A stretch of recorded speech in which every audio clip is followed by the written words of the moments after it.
आवाजाने सर्व नकारात्मकता दूर होते. मित्रांनो, तुम्ही चंद्रघंटा देवीला तिच्या सुंदर रूपात पाहिले आहे, पण तुम्हाला हे माहित नाही की ती आपल्या भक्तांसाठी सर्वात शांत असली तरी वाईट शक्तींसाठी ती काळ आहे. तिच्या मस्तकावर असलेला अर्धचंद्र केवळ शोभेचे प्रतीक नाही, तर तो एका घंटेसारखा नाद करतो.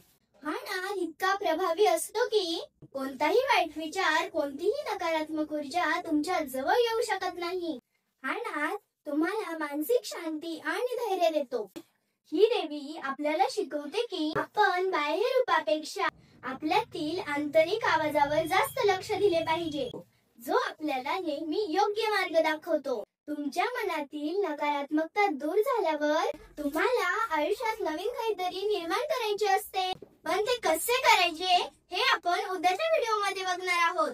तुम्ही तुमच्या आयुष्यातून नकारात्मक ऊर्जा दूर करण्यासाठी कोणता उपाय करता? आम्हाला कमेंट करून नक्की सांगा.